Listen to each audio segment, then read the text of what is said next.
Morning, Adrian at Engine Carbon Clean. We're in Peterborough this morning and we've got a Seat Alhambra. It's a 2 litre TDI, 2016 model, and it's 107,000 on the clock now. So it's about 30,000 miles since we last saw this one.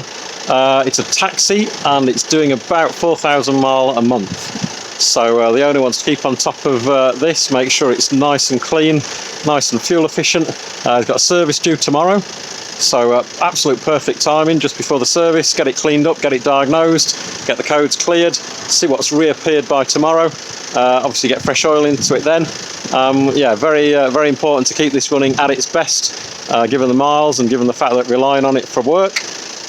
If you've got a taxi, you want to get it cleaned up, give us a shout. Obviously any work vehicle, it's equally important to get it cleaned up and get it running at its best. Yeah, this one, no faults at all in terms of the engine section, apart from a couple of old codes, which they is now got an email for. There's a code to do with the aircon as well about the humidity sensor, but again, potentially get that looked at tomorrow. Otherwise, in the absolute best of health, this.